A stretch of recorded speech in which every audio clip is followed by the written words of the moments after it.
What happens when you threaten the royal guard? This. The morning sun rose over Buckingham Palace, casting a golden glow on the bustling city.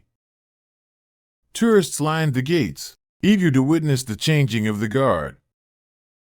The crisp air buzzed with chatter and the occasional laughter of children pointing at the grand display of tradition. Among them was Daniel Carter, a former security officer visiting from New York.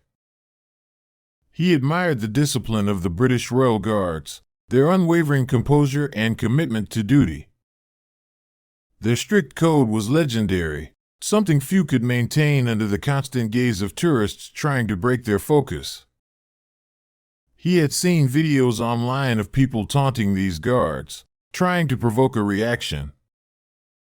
But today, he would witness something completely different, something that would make him respect them on a whole new level. As Daniel adjusted the lens of his camera, trying to get the perfect shot of the immaculate soldiers, his attention was drawn to the unusual tension in the air. He couldn't quite put his finger on it, but there was a strange feeling washing over the square. It was the type of instinct he had relied on during his years in security work. A warning. A whisper of trouble before it began. Daniel's trained eyes scanned the crowd, a habit he had never abandoned. He noticed a man, dressed in a bulky jacket, standing near the palace gates. Unlike the enthusiastic tourists, this man wasn't watching the ceremony. He was watching something else. His hands were clenched, his gaze darted nervously between the guards and the entrance. His posture screamed discomfort, but more than that, he seemed to be waiting for something. The way his fingers twitched at his sides made Daniel uneasy. A chill ran down Daniel's spine. Something wasn't right. He had seen this behavior before: hesitation, fidgeting, scanning for gaps in security.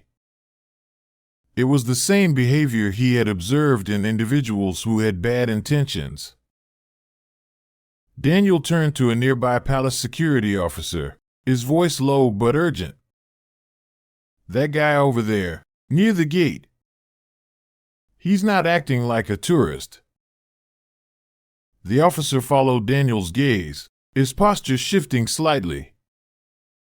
A silent signal that the suspect was now being watched.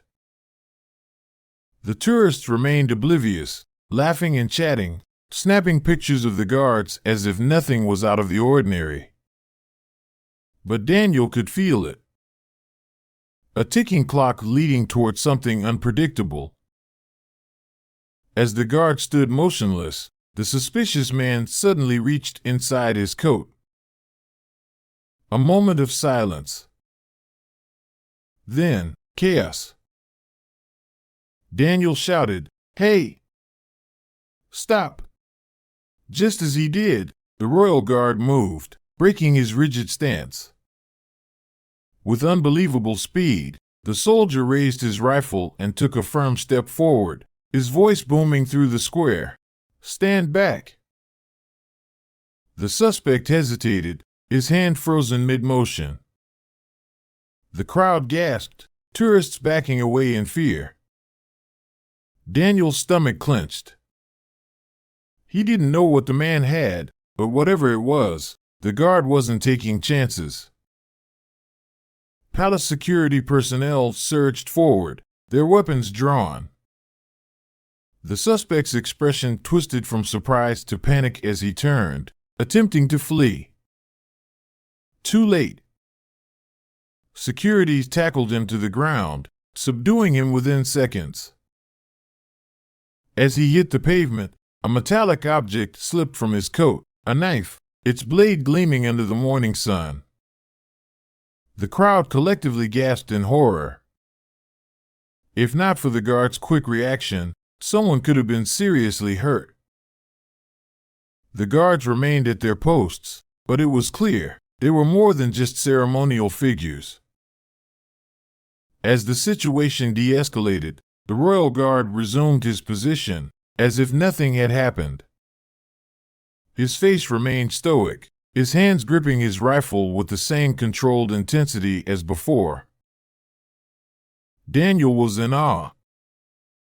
The guard had reacted without hesitation, yet once the threat was neutralized, he returned to his duty as if it were just another day. The onlookers exchanged glances, stunned by what they had witnessed. "He didn't even flinch," one murmured. "That's real discipline," another added. Daniel exhaled. He had seen highly trained professionals in his years working security, but this was another level entirely. The ability to switch from absolute stillness to instant action, then back to composure, it was almost inhuman. As security hauled the suspect away, the murmurs of the crowd began to turn into applause. People clapped not just for the security team, but for the unshaken royal guard who had acted with both control and precision. Tourists who had initially come for the changing of the guard now left with a newfound respect for what these men represented. The story quickly spread, videos of the incident going viral overnight. Clips of the royal guard's unshakable discipline spread across social media like wildfire. People were fascinated, not just by the moment of action, but by the guard's return to his stoic stance, unfazed by the chaos. Interviews, articles, and debates followed. People questioned if the suspect had real intentions or was just a reckless individual. But one thing was clear: the royal guard was always prepared. Even high-ranking military officials chimed in. A former commander posted, "Left speech bubble a display of perfect training and discipline. This is why you never underestimate these soldiers." News outlets reported the incident, calling it the Buckingham Palace incident. Reporters tried to get a statement from the palace, but officials only confirmed that security measures were executed professionally and that no harm came to anyone. Meanwhile, at Buckingham Palace, the guard from the previous day continued his duty as if nothing had happened. Because for him, it was never about proving a point, it was about serving with honor. And that is why the royal guards remain unbreakable.